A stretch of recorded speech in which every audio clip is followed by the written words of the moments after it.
Waktu yang pasti sangat terbatas. Sebelumnya saya mengucapkan terima kasih atas kesempatan yang diberikan. Kalau boleh sharing keseharian saya sebagai seorang perencana keuangan. Saya nggak tahu di sini ada nggak yang pernah tahu sebuah profesi yang namanya perencana keuangan? Boleh lambaikan tangan yang tahu. Oh, nggak banyak yang tahu ya. Memang profesi ini belum tidak sepopuler profesi yang lainnya, tapi profesi ini sudah mulai banyak yang mencari dan menggunakan jasa daripada perencana keuangan. Ya. Jadi tema KKLC tahun ini adalah Kingdom Invasion. Nah, bagaimana kita sekarang melalui dunia kerja kita bisa menginvasi dunia kerja, ya. Kita melakukan kingdom invasion, kita boleh menjadi dampak di tempat kerja, dan kita boleh diberkatin, dan kita akan menjadi saluran berkat. Amin. Nah, saya akan cepat sekali karena waktunya sangat terbatas, supaya semua materi bisa disampaikan dan ada beberapa kesaksian. Kita sehari-hari berhubungan dengan uang. Ya. Saya akan membagikan tentang uang. Nah, kita juga banyak sekali melihat pemberitaan permasalahan sehubungan dengan keuangan. Ini ada ASN di Boyolali terjerat utang pinjol dari 900 juta, bengkak sampai jadi 75 juta. Ada yang akhirnya... Ya ini macam-macam. Ada yang dibunuh kakaknya karena rebutan harta, dan lain-lainnya. Banyak sekali permasalahan berawal dari uang. Padahal uang ini sehari-hari kita berhubungan dengan uang. Saya pengen tanya nih, siapa yang hadir di ruangan ini yang full time di gereja? Oke, gak banyak. Yang sebagai pengusaha? Oke, sebagai karyawan? Oke, dan profesi, kurang lebih seperti itu ya. Nah, mungkin banyak yang menganggap kemarin Pastor Lin, dia menulis bukunya yang membandingkan apakah yang full time itu lebih kudus dibandingkan dengan yang di dunia kerja, katanya begitu. Nah, padahal sebetulnya kalau kita sepakat bahwa di mana kita bekerja itu adalah tempat ibadah kita, artinya itulah banyak waktu kita untuk boleh menanamkan kingdom di tempat kerja. Kalau kita bicara Alkitab, Tuhan Yesus juga banyak sekali aktivitasnya, hampir 90% lebih itu di luar gereja. Dan banyak sekali mujizat terjadi juga di atas 90% di luar gereja. Maka dari itu kalau tadi sebagian besar daripada kita yang ikut workshop pagi hari ini, Anda berada di dunia kerja, di marketplace, kalau kita betul-betul memahami dan mengerti, kita bisa menjadi berkat di situ, kita bisa menginvasi, kita hidup dengan benar, kerja dengan benar, berbisnis dengan benar, maka kita akan menjadi berkat. Nah, ada dua sisi mata uang kalau kita bicara tentang perencanaan keuangan. Nah, sebelum kita bicara financial planning, sebetulnya kita perlu bahas ada psikologi of money-nya, ada psikologi keuangannya. Ini penting. Ini penting. Sebelum kita ngatur uang, kita ini sekarang ini sudah dibentuk seperti tadi Pak Roni Daud sampaikan. Bukan apa yang orang katakan, tapi apa yang kita lihat. Setuju gak? Jadi bisa jadi pola kita sekarang ini mengatur keuangan kita sehari-hari, itu dari apa yang kita lihat. Kita melihat dari siapa? Kita bisa jadi melihat dari orang tua kita. Ininya orang yang membesarkan kita. Nah, pertanyaannya, pola yang dipakai orang yang membesarkan kita dalam mengelola uang, ini benar atau enggak? Dan belief kita bisa mengatakan bahwa yang kita lihat itu yang benar. Saya termasuk dari keluarga, papa saya dan mama saya ngatur uangnya itu berbeda. Papa saya itu apik banget, rapi banget, semua sudah diamplopin dan dilaci. Kalau ini udah bagian kantong untuk uang arisan misalnya, itu nggak akan diutip-utip untuk yang lain. Tapi ibu saya berbeda. Ibu saya punya prinsip, nggak peduli uangnya jenderal, kalau saya butuh pakai dulu. Gitu. Nah, saya bisa melihat pola yang mana. Saya kebawa enggak ada pola, enggak peduli uangnya jenderal, saya pakai dulu kalau saya sudah kepepet, misalnya gitu. Saya pernah melihat itu dan saya sering mendengar.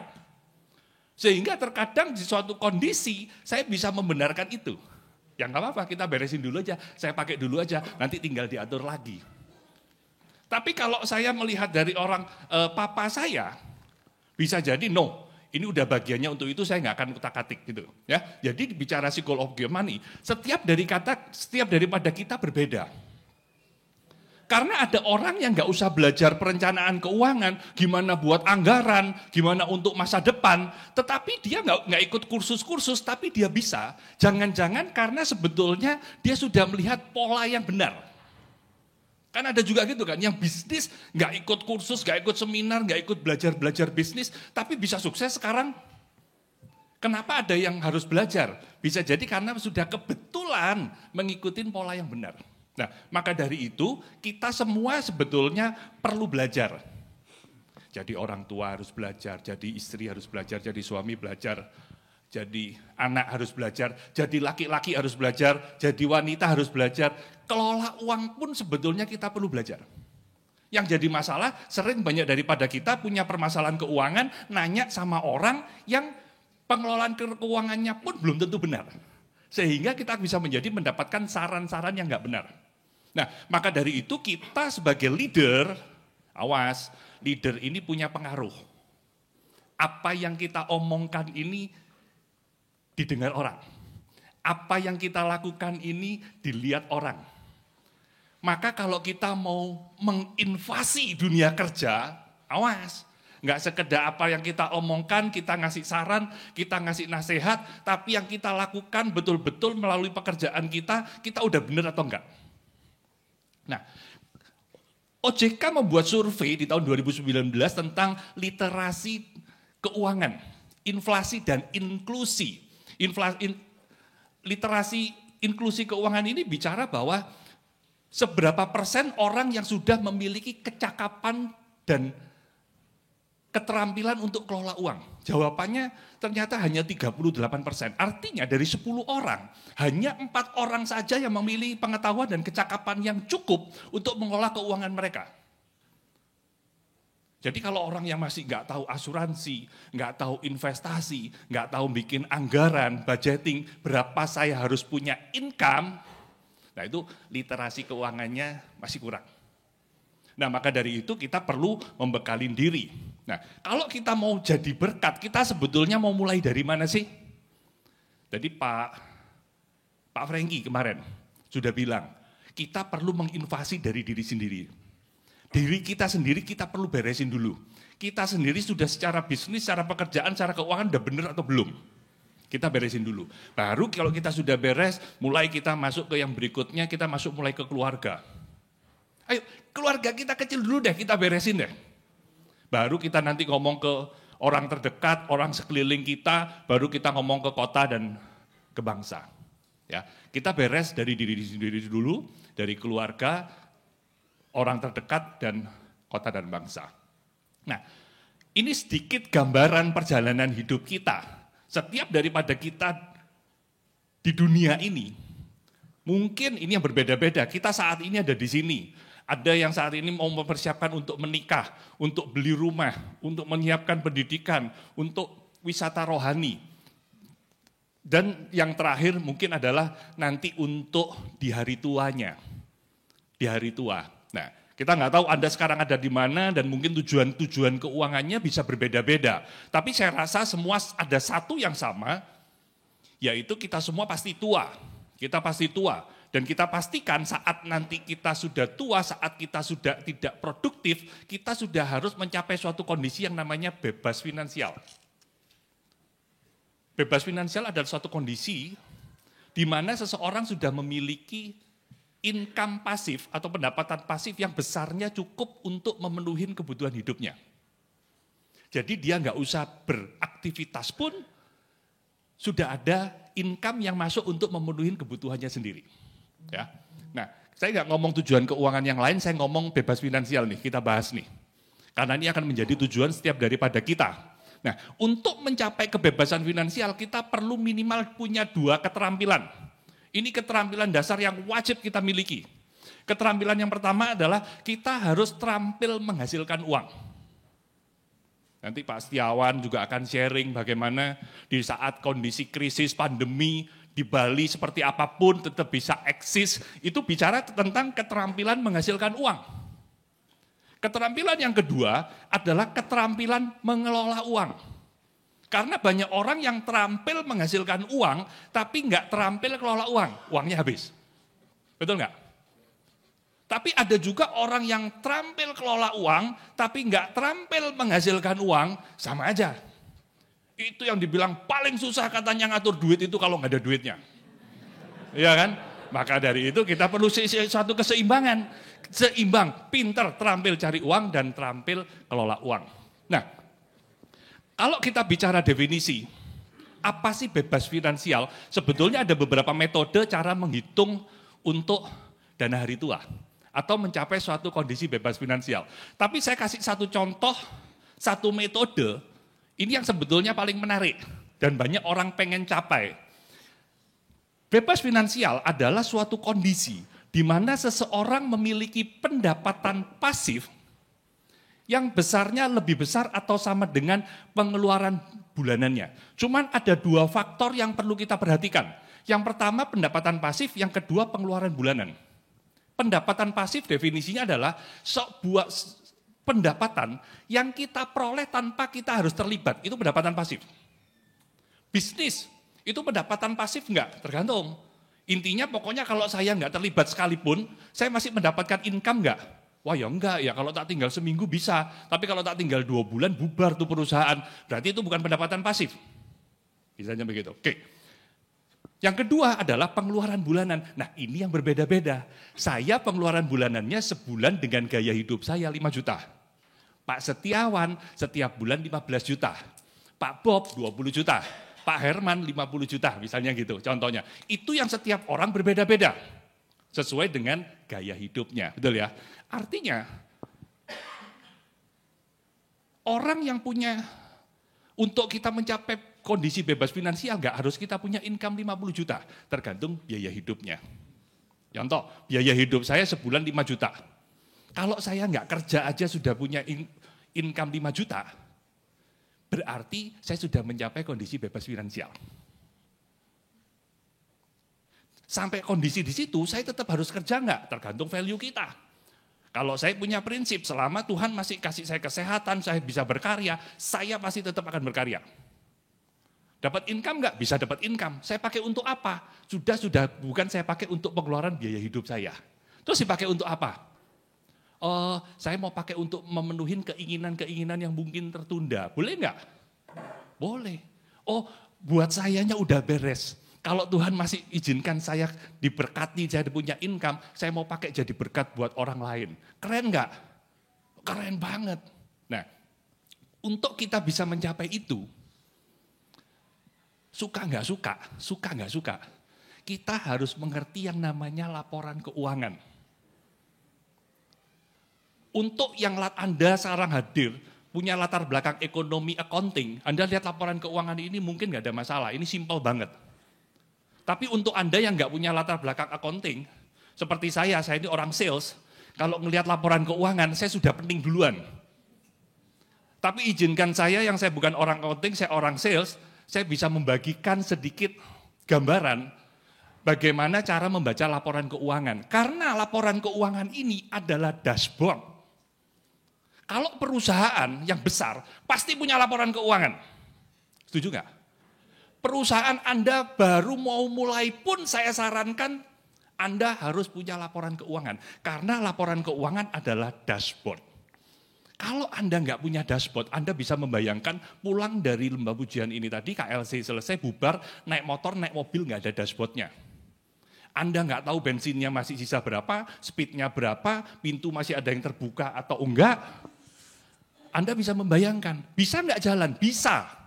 Tapi Anda mulai mengira-ira, bensinnya kayaknya masih banyak, nggak apa-apa deh, lempeng aja dulu, tahu-tahu kehabisan. Kayaknya bensinnya sudah mau habis, sedikit-sedikit isi bensin, sedikit-sedikit isi bensin, nggak efektif.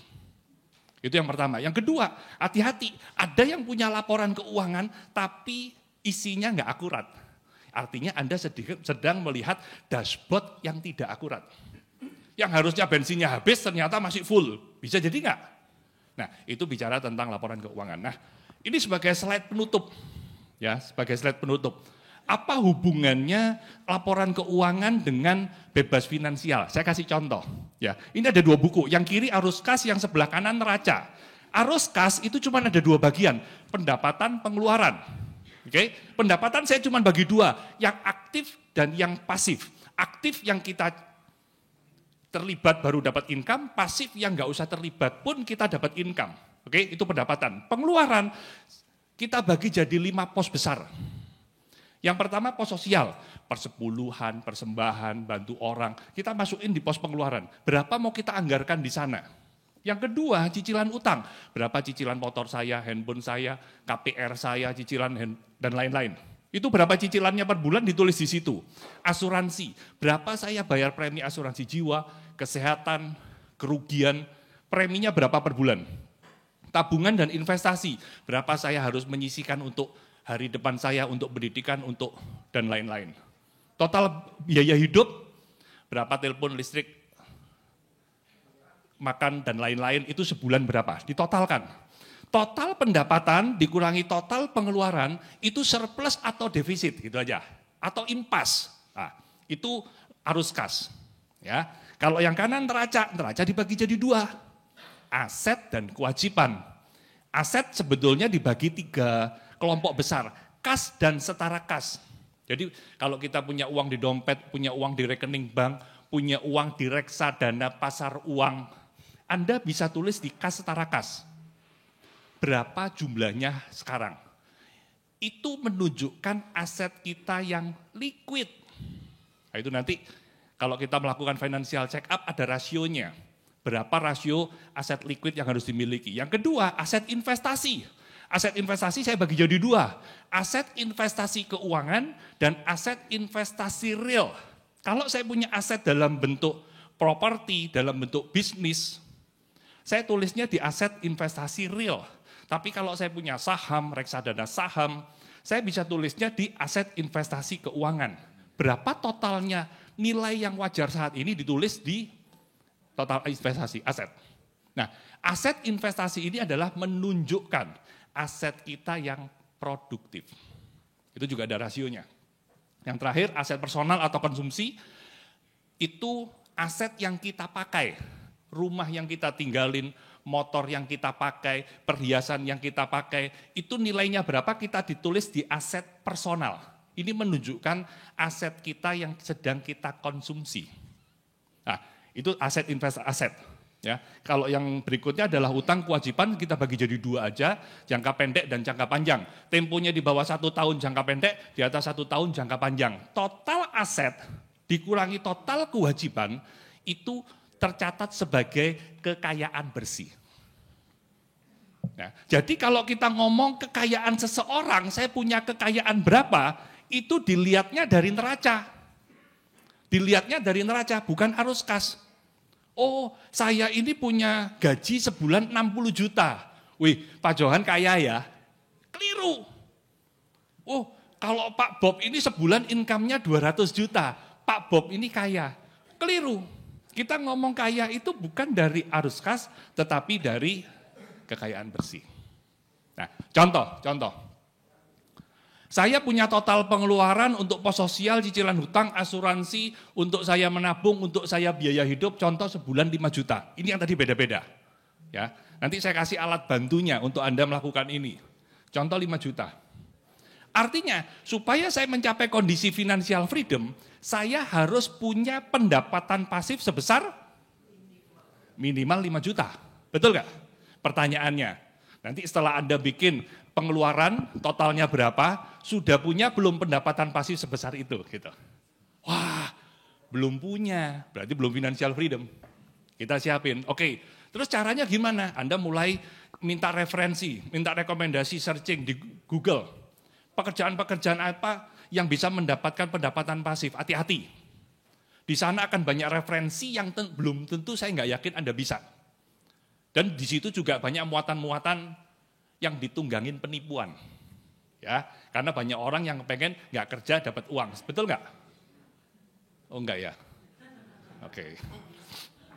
Contoh, saya nggak yakin Anda semua bisa melakukan referensi itu. Tapi saya yakin ada satu cara Baik Anda employee, baik Anda self-employed, baik Anda business owner, Anda bisa mendapatkan pendapatan pasif itu dari mana? Dari yang namanya aset investasi keuangan. Aset investasi keuangan ini adalah salah satu aset kita yang produktif, yang bisa memberikan arus positif atau bisa memberikan passive income buat kita. Pertanyaannya, berapa saya harus punya aset investasi keuangan supaya bisa mendapatkan pendapatan pasif 5 juta? Nah, kita pakai rule 4%. Nah, keluarin kalkulator. Saya ajarin ngitungnya. 5 juta dikalikan 12 atau disetahunkan dibagi 4%. Ketemu berapa? Yuk, yang sudah. 5 juta kali 12, 60 juta dibagi 4%. Ketemu berapa? Ketemu 1,5 M. Ya, yang ketemu 1,5 M betul. Ya, jawabannya adalah 1,5 M. Artinya, kita harus punya target memiliki aset investasi sebesar 1,5 M. Nah, contoh. Hari ini saya sudah punya uang 1,5 M. Kalau uang 1,5 M ini saya taruh di produk keuangan yang bisa memberikan imbal hasil setahun 4% saja, gede kecil 4%? Kecil lah, nggak gede lah. Ya kan? Investasi bodong nawarin 4% sehari. Ini 4% setahun. Nggak usah muluk-muluk deh. Betul ya? Produknya apa? Setahun ngasih 4%. Banyak. Deposito bisa jadi nggak sampai. Sekarang ada produk ORI. SR023 kemarin lebih dari 4%. 5%-an. Kita ngomong 4%. Artinya, kalau saya punya uang 1,5 M dan saya taruh di produk obligasi retail Indonesia, yang mana mereka membagikan imbal hasilnya itu setiap tanggal 15, artinya kalau saya taruh 1,5 M setiap tanggal 15, pasti ada uang masuk ke rekening saya sebesar 5 juta. Betul nggak? Biaya hidup saya berapa? 5 juta, financial freedom. Pertanyaannya, sudah punya belum aset investasi sebesar 1,5 M? Ini yang jadi masalah. Oke, nggak apa-apa. Nggak apa-apa, yang penting kita tahu alurnya, penting kita tahu caranya. Caranya gimana? Saya kasih tahu caranya. Maka dari itu di arus kas kita, di pos anggaran pengeluaran tabungan dan investasi, itu harus kita hitung. Nanti ada kalkulatornya. Berapa saya harus berinvestasi setiap bulan supaya saya punya dana tertentu. Nanti kita harus hitung inflasi juga ya. Nanti pakai kalkulator finansial. Nah, kalau setiap bulan kita sudah anggarkan pos investasi, maka sedikit demi sedikit di arus di neraca kita, di aset investasi kita akan bertambah. Itu yang pertama. Yang kedua, udah nggak usah ngomong pendapatan pasif dulu. Kita sekarang bahas pendapatan aktif dulu saja. Maksimalkan potensi, maksimalkan income, dan saya percaya Tuhan pasti akan bekerja kalau kita bekerja sungguh-sungguh dan kita takut akan Tuhan. Percaya? Setuju? Itu yang pertama. Yang kedua, udah nggak usah banyak gaya. Atur pengeluaran dengan bijak. Pastikan bisa membedakan kebutuhan dengan keinginan. Sehingga diharapkan dengan pendapatan aktif yang maksimal, pengeluaran yang sangat efektif, masih ada surplus. Dan surplusnya ini dipakai jalan-jalan boleh nggak? Boleh nggak? Kok takut mau jawab? Di gereja ya soalnya ya? Enggak. Mau dipakai jalan-jalan boleh nggak? Boleh-boleh aja. Kalau memang kita nggak punya plan untuk mempercepat tujuan keuangan kita. Tapi kalau kita punya plan mempercepat tujuan kita, udah deh aku jalan-jalan boleh sih, tapi yang hemat-hemat aja, sisanya saya investasikan. Boleh nggak? Boleh. Kurang lebih seperti itu. Ya, jadi untuk kita melihat keuangan pribadi kita sehat atau tidak, kita lihat neraca. Neraca ini bagus atau tidak tergantung kecakapan kita di dalam mengatur arus kas. Arus kas tadi ada uang masuk, ada uang keluar. Kita perlu keterampilan menghasilkan uang, kita perlu keterampilan kelola uang. Nah, alat bantunya saat ini kami juga sedang mendevelop sebuah aplikasi perencana keuangan yang mana Anda buat laporan keuangan udah nggak usah bikin pakai Excel catat-catat. Semua masukin di aplikasi, tinggal dicatat pengeluarannya apa, semua otomatis udah akan jadi laporan. Dan kiranya ini membantu dan ini semua dikerjakan juga masih kita kerjakan sendiri menggunakan tenaga dari anggota Komsel. Ya. Nah, spesial hari ini silakan nanti download aja fitur aplikasi Cek Keuanganku. Anda bisa masukkan kode promo KLC 2023, Anda akan mendapatkan fitur premium senilai 350.000 untuk Anda bisa menggunakan aplikasi ini. Aplikasi ini sebetulnya free, tapi ada beberapa fitur memang yang akan di-lock. Jadi untuk Anda, anak-anak saya yang pertama kuliah di Jakarta, yang kedua di Surabaya, sebulan mau kita kasih berapa, mereka harus bikin anggaran dulu. Bikin anggaran untuk pengeluaran berapa, saya cek. Setelah anggaran dibuat, saya setujuin, saya transfer sesuai uang bulanan, itu sesuai dengan anggaran. Dan mereka sudah tahu, anggaran untuk makan sebulan 1 juta, untuk ngopi 500.000. Begitu kita ada setiap transaksi ngopi kita tulis, setiap transaksi makan kita tulis, setiap belanja kita tulis, itu nanti di dashboardnya, itu dashboard yang paling kiri arus kas, kita akan tahu, kalau saya untuk ngopi masih ada anggarannya atau enggak, gitu. Jadi udah nggak usah pakai amplop-amplop lagi. Kalau yang dulu kan gampang amplop-amplopan. Kalau sekarang pakai amplop kan, tebel banget. Udah pakai aplikasi aja.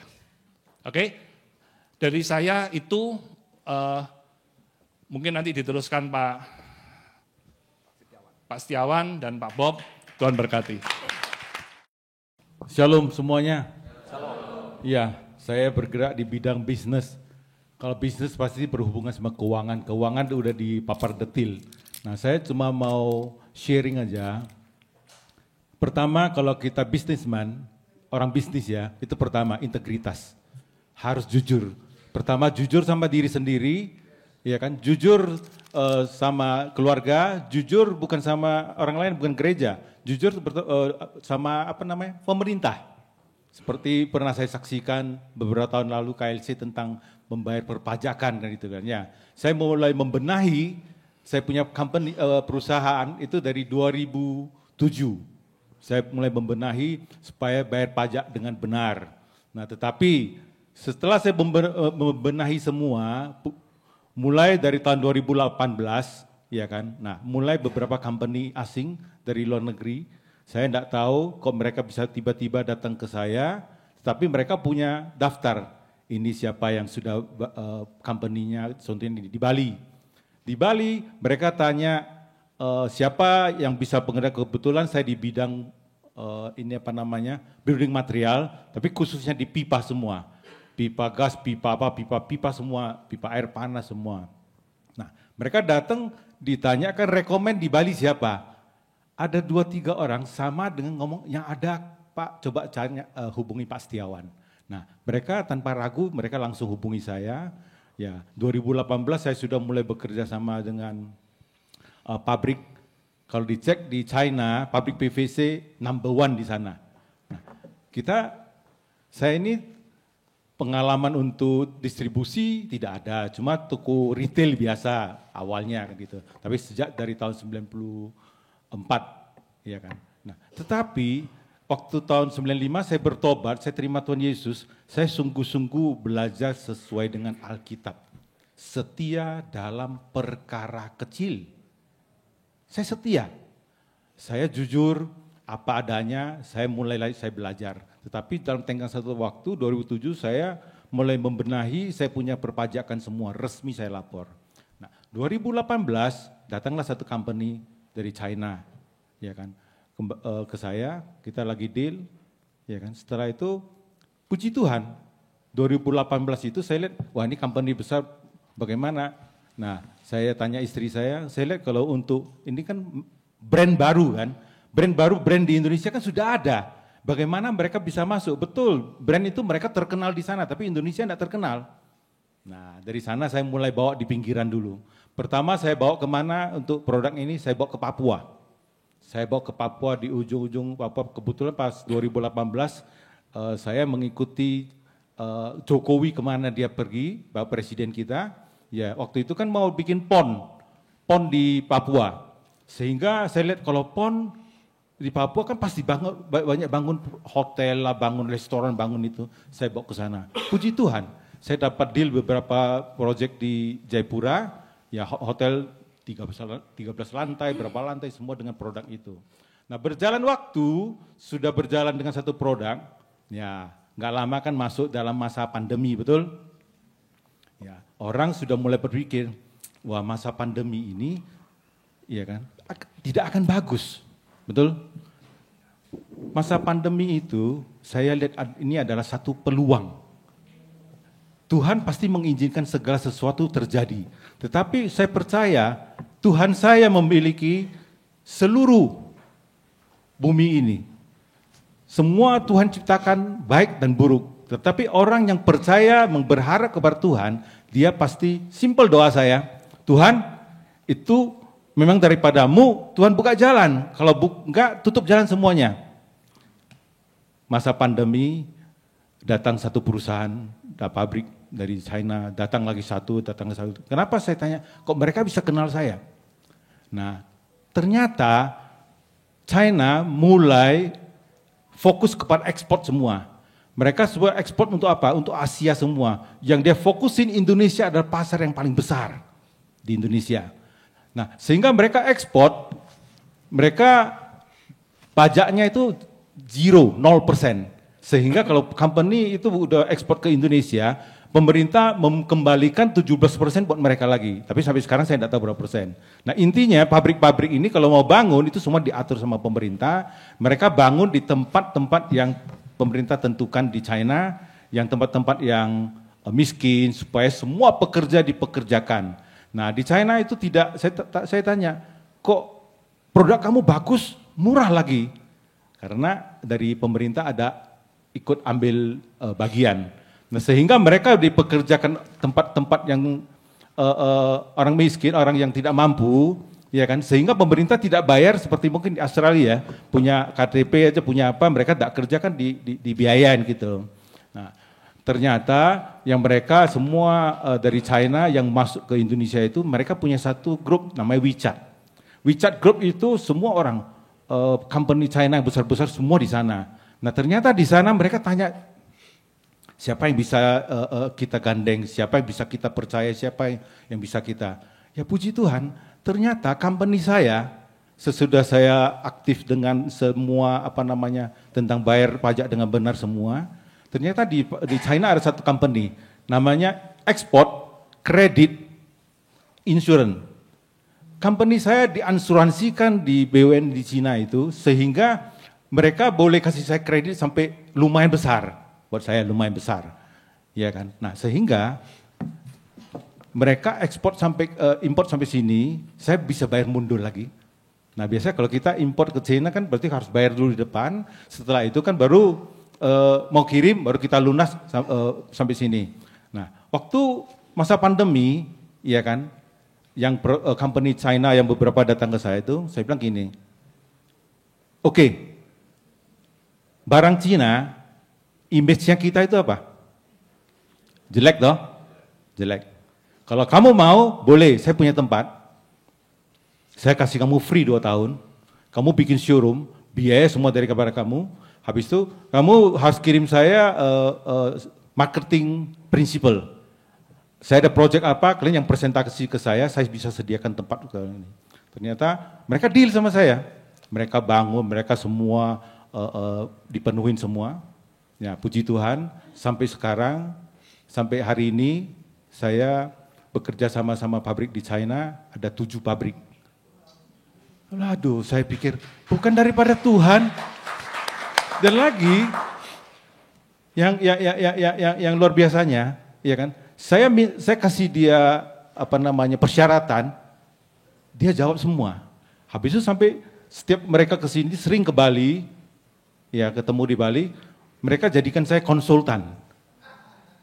Kamu mau produk apa? Kamu ngomong aja, kita bisa bikin, kita bisa OEM di sana, kita bisa ini. Mereka punya company besar-besar semua ini seperti gini. Ya kita ngomong di Indonesia SNI ya. Mereka punya company bukan SNI lagi, sudah ISO 901, 904, udah sertifikasi internasional. Ya puji Tuhan sekarang saya dapat bekerja sama pabrik pipa terbesar di China, pabrik sanitari 5 besar lah, termasuk lampu juga mereka 5 besar di sana, termasuk kloset, mereka pabrik terbesar di China. Pabrik yang di China yang produksi kloset itu, dia produksi kloset mungkin kalau orang toko bangunan sih tahu, pasti Kohler tahu, Grohe tahu, itu bikin di pabrik sana. Nah, pabrik mereka itu bukan pabrik untuk pakai manusia lagi, semua sudah pakai robot. Robot pun Indonesia 5G kan kita juga masih macet-macet tau. Mereka di sana sudah produk semua betul pakai robot 5G semua. Sehingga 24 jam mereka bisa kerja. Nah sehingga saya order aja, ya saya order ke mereka aja, mereka kadang-kadang sudah loading, 9 hari sudah sampai di Surabaya. 2 hari sudah keluar barangnya karena resmi. Nah itu semua karena kemurahan Tuhan, bukan hebat saya, tapi saya percaya dalam kondisi apapun, dalam keadaan COVID apapun, ya kan Tuhan bisa buka jalan, bisa dengan cara Dia. Nah seringkali kita kan ngomong ini, kita pasti berhamba Tuhan katakan, ya kan, berkat bangsa-bangsa jatuh kepada orang percaya. Amin saya bilang. Cuma masalahnya bukan masalah Tuhan, masalahnya kita belum invasi, kita punya company. Kita belum siap menerima itu. Ya kan seperti Pak Frankie ngomong invasi dari apa? Kejujuran sama diri kita sendiri, jujur sama pemerintah, jujurlah pokoknya sama dalam satu company. Nah, puji Tuhan, ya kan? Masih ada waktu saya? Habis ya? Oke. Nah, itu hanya dari saya aja, ya kan? Terima kasih, Tuhan berkati. Salam Bapak Ibu sekalian, kita masuk ke yang selanjutnya. Saya dikasih 10 menit, jadi saya minta ditampilkan PowerPoint-nya langsung biar bisa to the point. Tadi sudah luar biasa kita mendengar apa yang sudah disampaikan Pak Yohanes, bahwa dimulai dari diri kita memang harus tidak terikat lagi oleh uang, harus bebas dari masalah keuangan, dan itu bukan soal seberapa besar uang Anda, tapi itu soal bagaimana kita mengelola keuangan kita. Kemudian disampaikan oleh Pak Setiawan bagaimana berkembang bisnisnya dalam bentuk produk atau kita tahu bahwa ada produk dalam bentuk produk, ada dalam bentuk jasa. Tadi contoh dalam bentuk produk sudah kita dengar, suatu kekhasan di produk ini memang modal awalnya seringkali harus ada dulu. Kalau misalnya saya ada di produk juga di buku, kalau mau bikin buku, cetak dulu bukunya. Lalu di toko buku misalnya, kalau tidak laku jadi rugi. Tapi kami di jasa sedikit agak berbeda. Tetap ada modal di awal, tetapi sebelum kita operasional, orang bayar dulu. Kan mau ikut bimbel, bayar dulu. Baru uang yang dia bayarkan itu kita gunakan setiap bulan untuk biaya operasional. Jadi memang customer kita baik sekali. Kita diberikan biaya untuk selanjutnya kita gunakan. Nah, jadi kalau kita lihat di sini satu hal yang saya lihat semua dasarnya adalah dari firman Tuhan yang mengatakan Kejadian 1 ayat 28, Allah memberkati mereka, lalu Allah berfirman kepada mereka, beranak cucu, bertambah banyak, penuhi bumi, taklukkan, berkuasalah. Kemudian, fruitful, multiply, replenish, subdue, dominion. Ini yang sering disampaikan oleh Pak Arifin dan saya memang sangat terinspirasi dengan hal tersebut karena dari mandat budaya ini ada 5 yang saya tahu. Hal ini fruitful, multiply, replenish, subdue, have dominion dalam segala hal termasuk dalam bisnis. Makanya suatu ketika sewaktu saya makan bakmi di satu tempat dengan besar slogannya ditampilkan di sana, kami tidak punya cabang dimanapun. Oh, dengan bangganya. Saya pikir Alkitab saya mengatakan multiply, multiply, multiply, multiply. Makanya kalau kami buka cabang, maka saya akan berpikir, unit selanjutnya di mana? Unit selanjutnya di mana? Unit selanjutnya di mana? Tidak akan berhenti. Itu yang harus kita lakukan apapun yang Tuhan percayakan kepada kita. Sehingga setiap kita memenuhi apa yang Tuhan mau untuk kita tetap berkembang dan kita tetap menguasai bumi ini. Firman Tuhan mengatakan demikian. Yesaya 54 ayat 1-3, bersorak-sorailah hai si mandul. Dulu saya dalam kondisi mandul kok nggak punya dana, nggak punya uang kuliah, segala macam kurang. Tetapi saya tahu Tuhan saya luar biasa.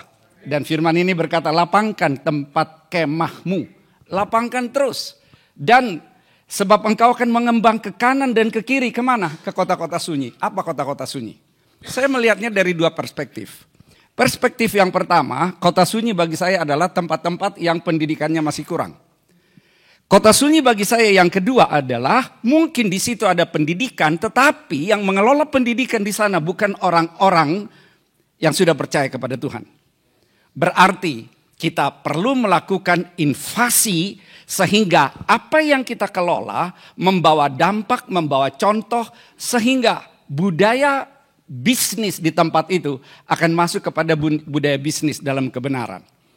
Tadi Pak Setiawan cerita, memberikan pajak secara benar, itu memang harus. Bagaimana kita bersaksi bahwa kita melakukan apa yang Tuhan mau kalau kita nggak memberikan pajak? Suatu ketika waktu kami ada di Bandung, kantor pajak membuat suatu acara, ya pada saat dikumpulkan orang-orang ya pembayar pajak terbesar di sana, ya oleh kemurahan Tuhan saya ikut di situ, tapi saya lihat ada orang yang perusahaannya bisnisnya jauh lebih besar, tapi kok di bawah saya ya gitu. Tapi itu hanya ini aja, masih banyak kemungkinan barangkali meskipun perusahaan besar bisa rugi atau segala macam, bisa saja ya. Tetapi saya melihat bahwa apa yang Tuhan percayakan kepada kita harus menjadi kesaksian, barulah kita bisa masuk ke kota-kota yang sunyi. Sehingga orang melihat kita berbeda, tidak sama dengan yang lain. Kalau kita lihat prosesnya, memang inilah fase pertumbuhan perusahaan. Ada startup, ada growing, ada invasion. Wow, yang dibikin Pak Arifin invasion ternyata di bisnis. Masuk juga fase itu ya. Invasi. Karena bisnis yang dikelola secara benar oleh warga kerajaan Allah, itulah yang harus berdampak kepada dunia usaha yang ada. Jadi bukan kita dapat karena KKN lah, karena segala macam lah, bukan, enggak itu lagi. Kita harus ada di jalan yang sesuai dengan Tuhan tuntun, barulah kita bisa mengatakan kita menginvasi ke dunia ini dalam konteks bisnis. Memang di dalamnya pasti ada strategi supaya berkesinambungan. Harus ada strategi, kita mengerti ada strategi inti, ada faktor kunci. Kita mengerti ada 7P misalnya, ada yang disebut dengan ya place, product, price, promotion.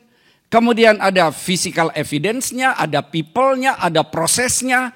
Itulah bagian-bagian yang ada di dalam yang harus kita kelola dengan baik sehingga bisnis kita ini mampu bersaing.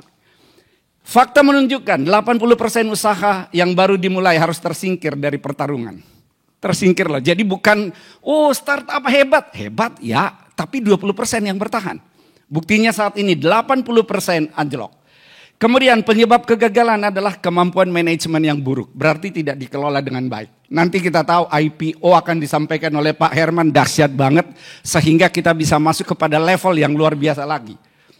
Saya bikin penelitian juga di Bandung, ternyata yang startup ini kelemahannya apa? 63,3% produk startup di Jawa Barat tidak dikenali oleh konsumen. Sayang dong. Promosi kan perlu. Promosi kadang-kadang orang sensitif. Kalau di gereja, dibilang sosialisasi. Saya kadang-kadang daripada jadi batu sandungan, saya bilang sosialisasi. Padahal itu promosi juga.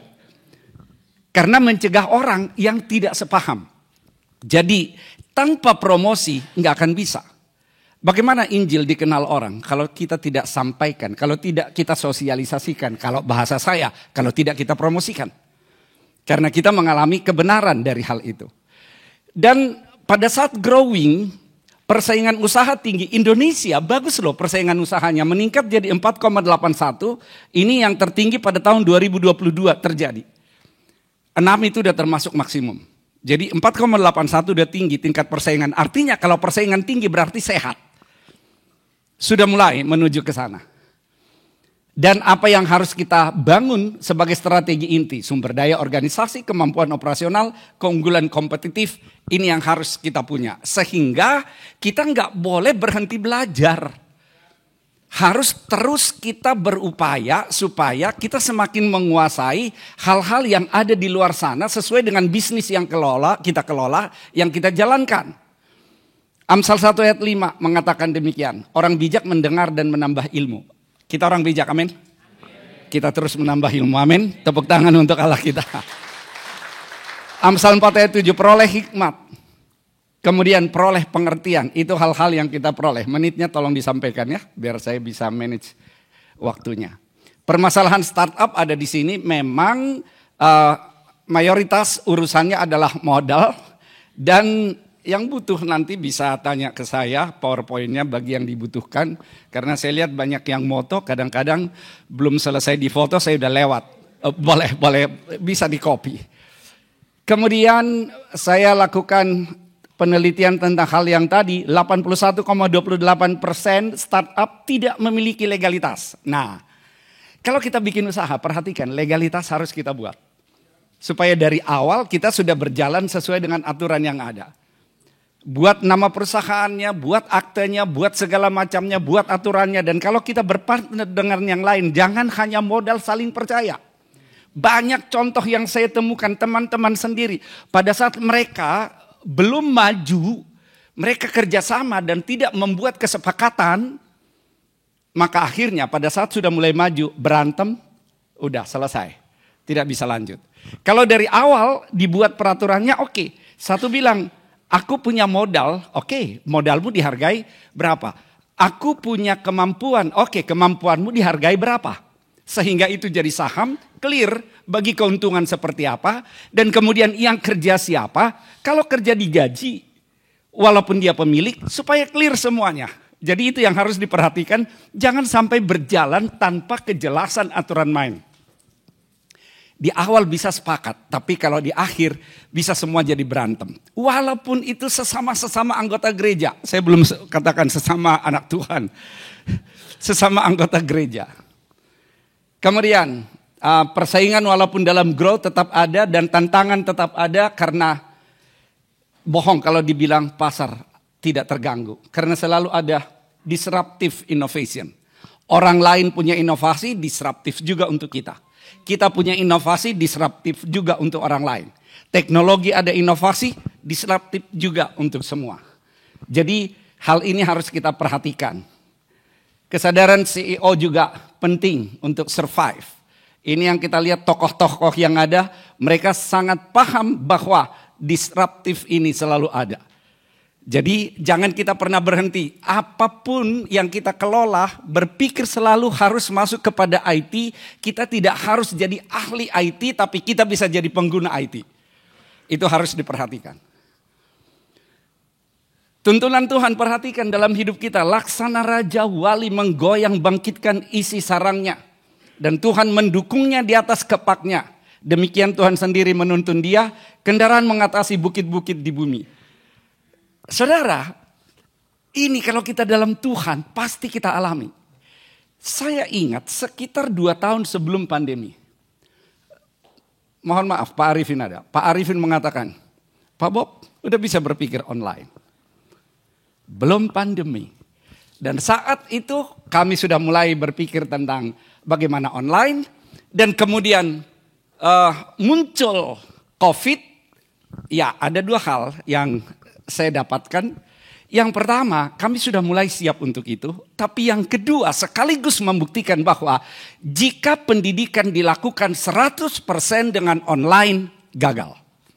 Tujuan pendidikan hanya 8% siswa dan mahasiswa yang mencapai goalnya karena mereka murni tatap layar, tidak tatap muka.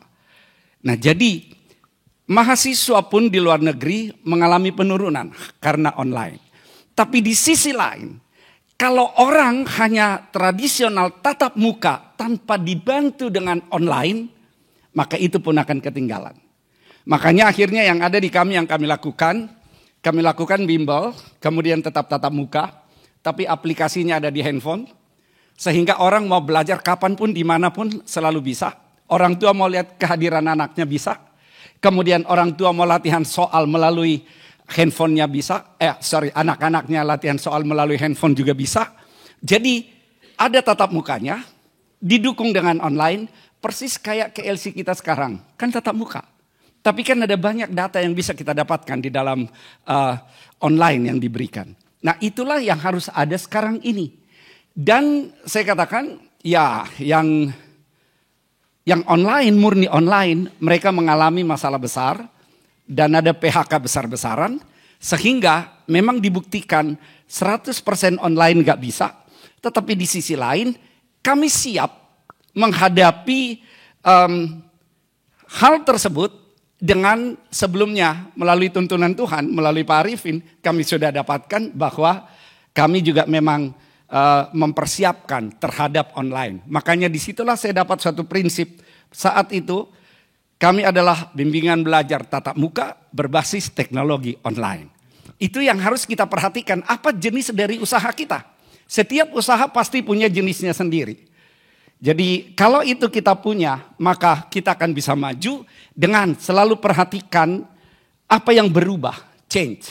Bagaimana customer kita, bagaimana perusahaan yang kita kelola, bagaimana kompetitor, apa yang mereka lakukan. Jadi perlu kita perhatikan kembali, invasi dulu ke dalam, introspeksi, baru kemudian kita invasi keluar.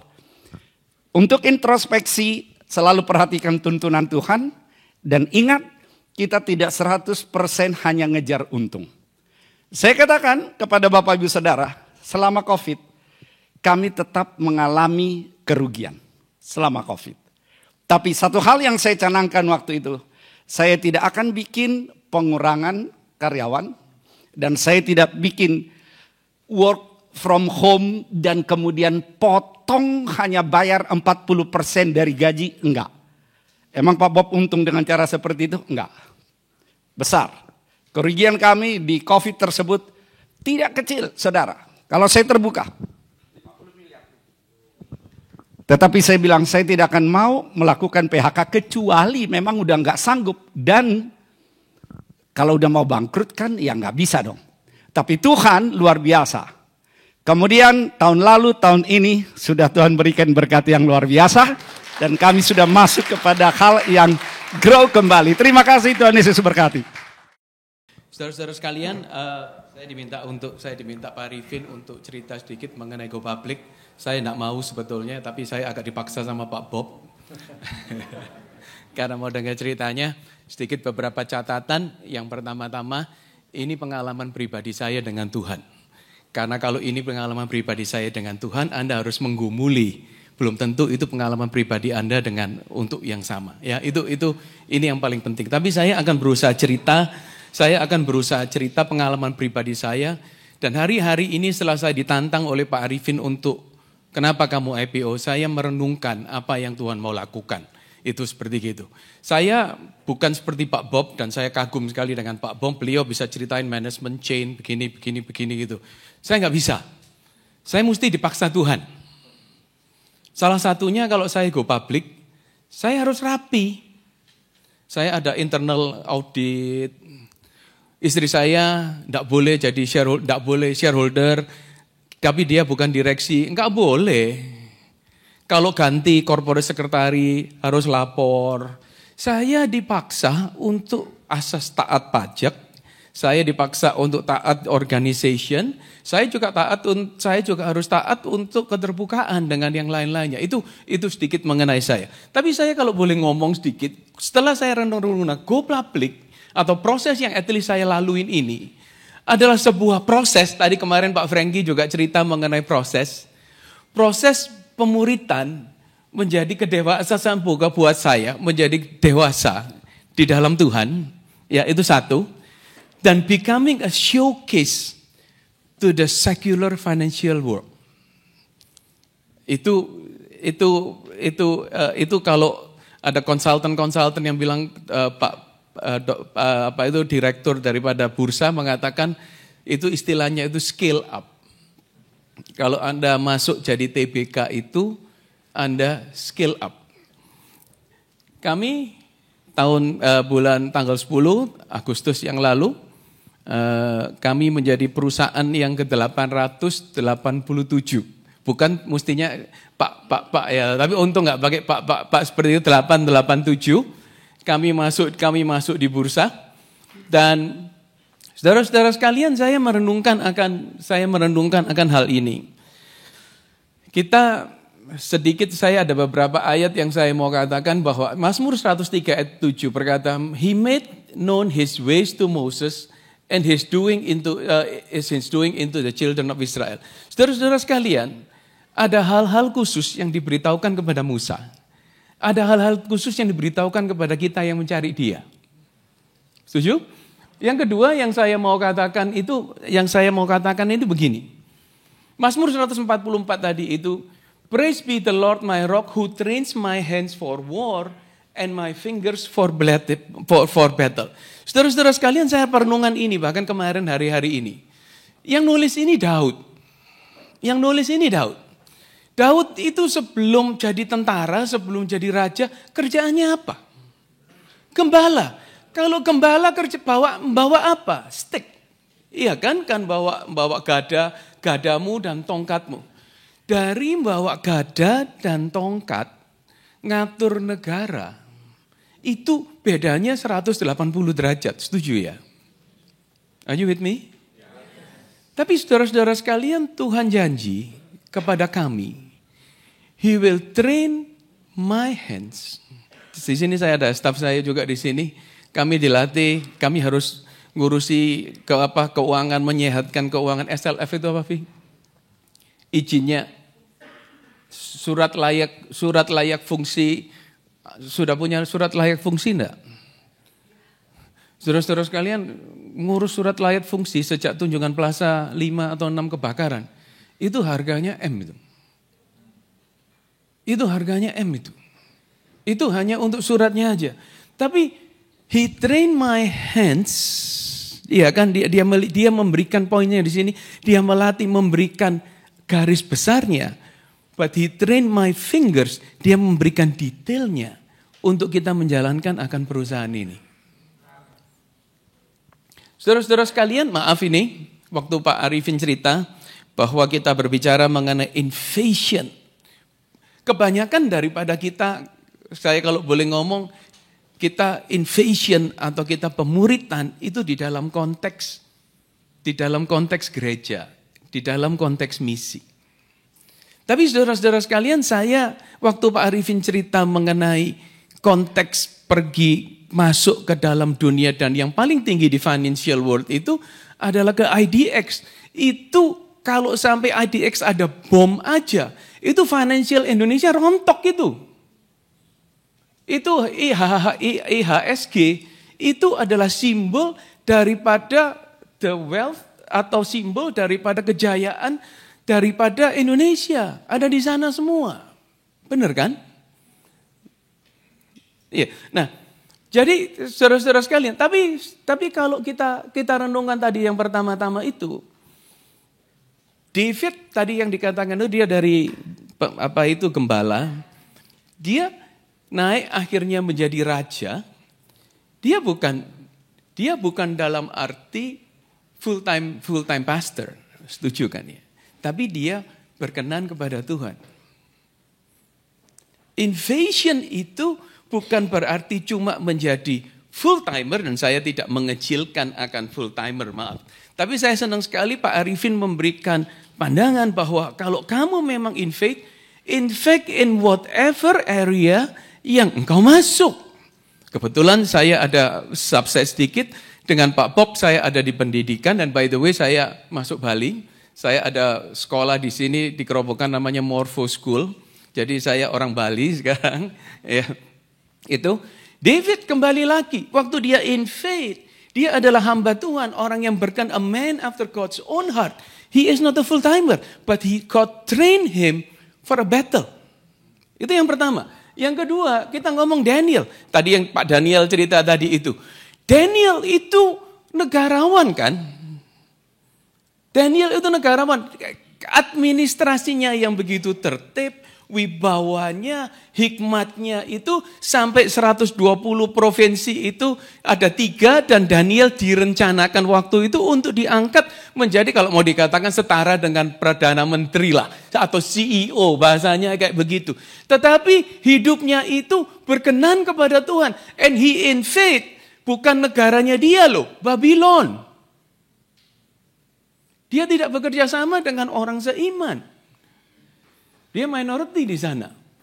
Saya renungkan, kalau dulu masih kecil, Daniel dimasukkan lubang singa oleh karena kelihatan 3 kali sehari dia berdoa dalam itu. Menurut saya itu bukan dia berdoa oleh karena dia wajib berdoa. Tapi dia membawa kepada Tuhan setiap permasalahannya untuk didoakan. Saudara-saudara sekalian, semakin tinggi kita. Saya dulu, oma saya itu selalu, mantu mami saya dan oma saya itu seorang pendoa. Dan saya tidak tahu di Rock ini, dan biasanya pendoa itu kebanyakannya adalah ibu-ibu tua yang tidak ada waktu, terus kemudian masuk ke ruang doa. Maaf, saya tidak mengecilkan akan arti itu. Saya percaya doa daripada ibu saya yang bertalu-talu itu yang membawa perbedaan. Tetapi semakin kita semakin dekat dengan Tuhan, semakin kita invade the world, spiritual warfare itu tidak bisa terlepaskan dan terlupakan dan semakin intens. Makanya saya mengerti kalau Daniel 3 kali sehari berdoa itu, mungkin itu kurang. You see what I mean? Di sini invasion itu berarti kita bekerja sama dengan Tuhan, dengan panggilan daripada Tuhan, memasuki akan daerah-daerah yang Tuhan suruh. Pemerintahan, kepada pemerintahan, dan yang paling salah satunya ini adalah pasar modal. Saudara-saudara sekalian, saya ceritanya ke pasar modal begini. Kalau Pak Bob itu dapat duitnya di depan, iya kan, dapat duitnya di depan. Saya di sekolah dan dulu saya di perumahan, saya harus modalnya banyak dulu. Karena buildingnya harus bangun dulu, bebasin tanah harus bangun dulu. Saudara-saudara sekalian, bebasin tanah, maaf saya mantan developer, bebasin tanah, terus kemudian bikin gedung dan lain sebagainya. Kalau minta utang bank, itu untuk kredit pembebasan tanah, itu namanya negatif, tidak boleh sama bank. Akhirnya cara ngakalinya gimana? KPR, ya kan? Bisa KPR saya berjimpun-jimpun. Nah, sederhana aja. Kalau KPR ini uangnya dari keluarga, ini di-KPR-kan atas nama saya. Kalau ada apa-apa dengan saya, itu milik siapa? Terjadi. Loh, betul Bu. Tapi kalau kebetulan uangnya itu misalnya saya dengan ibu dengan Bu Keke gitu join sama-sama beli tanah gitu ya. Kita mau bangun nanti untuk sekolah atau apa. KPR-nya kan harus atas nama pribadi. KPR kan atas nama pribadi kan. Nah, di dalam perjalanan itu saya meninggal. Anak itu menjadi anak saya. Padahal uangnya ibu. Bisa terjadi kerusuhan keluarga. Ini masalahnya mismatch in long term capital structure. Itu yang masalah saya yang pertama. Yang kedua memang itu menjadi capital dream. Saya dulu menjadi appraisal atau valuer dan saya appraise Pakuwon Jati, saya appraise yang ini dan lain sebagainya. Mereka nge-praise, mereka dapat 1 triliun, mereka dapat 2 triliun. Saya nge-appraisalnya paling cuma dibayar 20 juta. Kapan ya gantian? Itu is the little bit of personal treat. Tapi yang kedua yang saya mau katakan yang ketiga itu adalah saya go public ini bukan karena aku yo-yo bahasa Jawa. Maaf saya orang Jawa Bu. Aku yo-yo atau saya ya itu. Saya mendapatkan akan prophetic word. Amsal 29 ayat 18 tadi yang di-sharingkan dengan Pak Danian. Kalau tidak ada visi maka liarlah akan rakyat. Kalau Anda lihat di dalam Amplified Version, itu when there is no divine guidance and when there is no prophecy, maka my people will perish. Pengalaman daripada kami adalah dalam hal ini pun juga, saya waktu itu berdoa dan salah satunya ngomong Pak Herman, Anda mesti go public. Saya bilang, saya selalu kalau dibilangi prophetic word, saya bukan orang yang langsung, iya Pak, siap Pak, apa dan lain sebagainya. Saya selalu, orang Jawa ngomong ngengkel dulu lah ya, atau yang selalu kayak begitu. Dan dia katakan Pak Herman, kalau kamu tidak go public, yang pertama-tama persaingan di dalam sekolah dan lain, karena sekolah yang besar-besar, itu yang punya siapa? Yang pertama-tama itu kebanyakan yayasan keagamaan dan yayasan sosial. Di-backup oleh guru besar, Pak. Yayasan keagamaan, sosial, ataupun bagian dari korporasi Ciputra, Buddha Suci, apa dan sebagainya. Yang buat mereka bikin sekolah 100 miliar, apa dan lain sebagainya. Itu kecil mah, karena itu bagian dari CSR mereka. Saya 100 miliar, gede Bu, Pak. Sekolah kalau di Surabaya, kalau di Bali saya dengar nanti 3.000, minimum harus 5.000. Di Surabaya harga 15 juta kali 5.000, wis 75 MJ ya. Oh cepet kalau ya kan. Belum bangunan. Saya mau KPR berapa kalau 100 miliar? Belum lagi kalau atas nama saya uangnya dari perusahaan kena double tax lagi. Pusing. Anda melihat ya, itu di situ itu. So, itu yang di sini. Yang pertama yang saya belajar, profesi itu berkata, satu, go public itu membantu kamu dari yang membantu kamu untuk menghadapi persaingan, untuk mempunyai capital structure yang baik. Tapi yang kedua, go public itu menyatukan akan saudara-saudaramu dan anak-anakmu. Coba renung ini. Saya mau merenungkan ini gini. Saudara-saudara sekalian, pertengkaran daripada keluarga itu dimulai dari Adam, Hawa, Kain dan Habil. Setuju enggak? Oke lah, masalah soal persembahan apa dan lain sebagainya. Bayangkan bagaimana hancurnya hati daripada seorang tua atau kan mamanya atau papanya melihat anaknya bunuh-bunuhan. Ngerti ya? Yang kedua kita lihat kehidupan daripada Daud. Daud dengan Absalom itu, pemberontakan daripada Absalom dan satu lagi yang terakhir itu. Dia berkata, waktu mau mati aku rasanya, lebih baik aku mati menggantikan akan Absalom anakku. Terus belum yang pemerkosaan daripada Tamar. Keluarga ini, persoalan dari keluarga ini luar biasa besarnya. Saudara-saudara sekalian, di dalam keluarga saya, nenek moyang saya, setelah harta itu dibagi dan diberesin semua, kita lebih akur loh. Setuju sih? Kita lebih akur. Dan berkat Tuhan itu mengalir di tengah-tengah kita. Itu satu. Coba perhatikan akan hal itu. Yang kedua, kita dipaksa dalam tanda kutip mempunyai yang namanya good corporate governance. Tadi yang profesor sudah jelasin semua. Saya nggak sepinter Pak Bob. Tapi kalau ini saya cuma ngikut aja melok. Ya laporan, melok. Suruh bikin reportnya. Suruh, wis melok wis jadi bagus. Minimum sesuai dengan standar bursa. Itu yang kedua itu. Tapi yang ketiga, yang saya baru ingat. Atau yang saya baru tahu, yang saya mau. Kita menjadi berkat to the financial world. Saudara-saudara sekalian, di dalam saya melewati saya berpikir dulu, atau ini mungkin konsep saya yang salah ya. Saya itu hanya bisa diberkati dan bekerja sama hanya dengan orang seiman. Itu salah. Saya salah itu.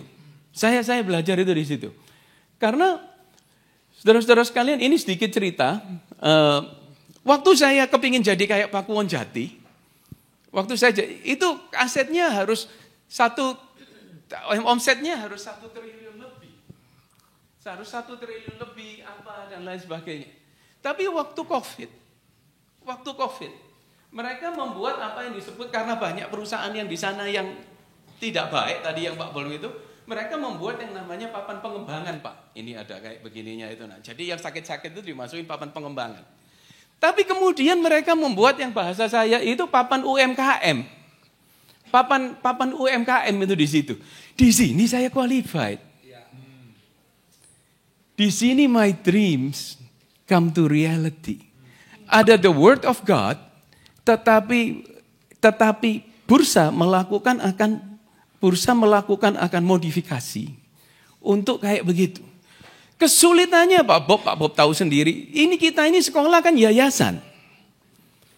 Saya itu PT, perusahaannya itu asetnya di PT semua. Jadi kita itu cuma yayasan sewa ke PT. Enggak ada di dalam sejarah pendidikan di bursa, ada perusahaan pendidikan masuk bursa.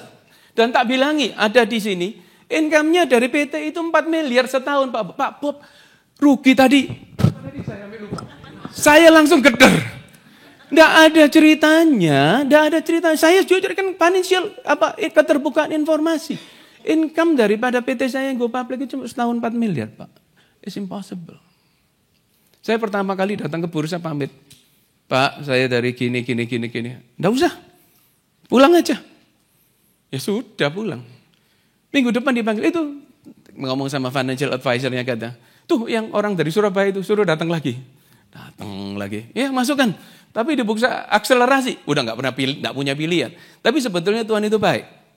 Saya memang dimasukkan karena strateginya bertahap.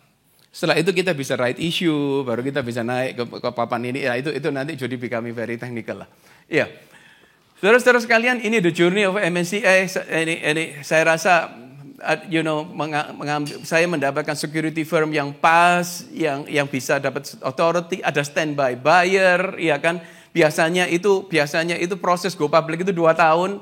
Tuhan izinkan kami cuma 10 bulan, itu di situ, ya kan? Dan saudara-saudara sekalian, di dalam proses go public itu ada 3 proses izin yang harus kami lalui. Ya, sebentar ya, Bu ya. Izin itu pra-efektif, efektif, dan izin prinsip. Izin prinsip yang terakhir itu saya waktu itu ada di Belanda. Hari itu jam 9, OJK tutup. Jam 9 malam. Nah, kalau tutup, kalau kami tidak keluar izinnya, kami harus mengulangi semua pembukuannya, apa dan lain sebagainya itu. Kami berdoa, dan kata nubuatan, saya tanya dengan underwriter saya, gimana Pak? Jam 7 malam itu Pak. Gimana Pak? Saya usahain ya, kali 2 jam. Kami berdoa lagi, pendoa-pendoa saya ngomong, keluar Pak, 10 menit lagi keluar. So sekali lagi, it's not about us. Ya, it's about God. Tuhan izin. Berkali-kali saya dan adik saya dan keluarga saya itu wis gak go public kayak angele setengah mati, rasanya kayak mau mati, rasanya kayak begitu itu. Proses yang dilaluin itu. Biaya konsultannya itu antara di depan 3 sampai 5 miliar dan itu tidak ada jaminan goal. Tidak ada jaminan untuk goal. Anggota keluarga ngremeng duit ini nang di sini. Oh, iya. Cuma saya pegangnya apa? Firman Tuhan ngomong itu. Nah, saudara-saudara sekalian yang terakhir saya cuma mau ngomong ya. Di Kejadian 24. Simbol daripada bursa kalau di New York City itu bull. Banteng besar itu loh. Simbol di IDX itu juga bull. Nah, saudara-saudara sekalian, di dalam Kejadian 24 ayat 9, pada waktu Abraham menyuluh hambanya Eliezer, dia itu berkata Eliezer itu disuruh bersumpah di dalam bahasa Indonesianya di bawah akan ininya. Di bawah apa istilahnya di bawah pangkal pahanya. Bahasa aslinya itu actually testis. Maaf ya, saya menggunakan kata itu. Jadi Abraham itu Eliezer disuruh bersumpah ya demi Allah langit dan bumi bahwa karena janji Abraham akan mempunyai keturunan. Testis adalah lambang daripada kesuburan. Makanya testis itu contain the seed and the offspring daripada Abraham. Dia disuruh berjanji akan hal itu. By placing his hand under the testicle of Abraham, ya kan, the servants express his trust in the power and faithfulness of God. Janji daripada Tuhan. Oke? Sekarang kita lihat apa yang terjadi. The bull ini ceritanya di New York City ini tahun 2017 atau apa, ada artis yang menyumbang di New York City kayak begitu. Oke? Ini gambarnya. Nah, saudara-saudara lihat apa yang terjadi dengan ritual ini. Orang-orang datang kelihatannya guyonan, fun. Tapi mereka bersumpah dengan testis daripada bull yang ada di New York City ini. Is this not a spiritual warfare? Setuju ya? So when we invade that, Pak Arifin waktu tantang saya kayak begitu, tuh saya selidiki, saya mereksa kayak begitu. Oh, aku tahu sekarang. Of course ada yang lain-lain yang benefit, yang capital side. Tapi itu nggak ada artinya. Tuhan mengirimkan akan orang-orang yang non-Christian datang membantu, menolong apa dan lain sebagainya. Kenapa? Untuk menjadi saksi di tengah yang manusia atau orang dunia yang berkata ini adalah sumber kemurahan dan bull itu is equal to Baal. Itu aja. Nah, ini ya kan? Dan kalau patung lembu emas, ini gambarnya kayak begitu.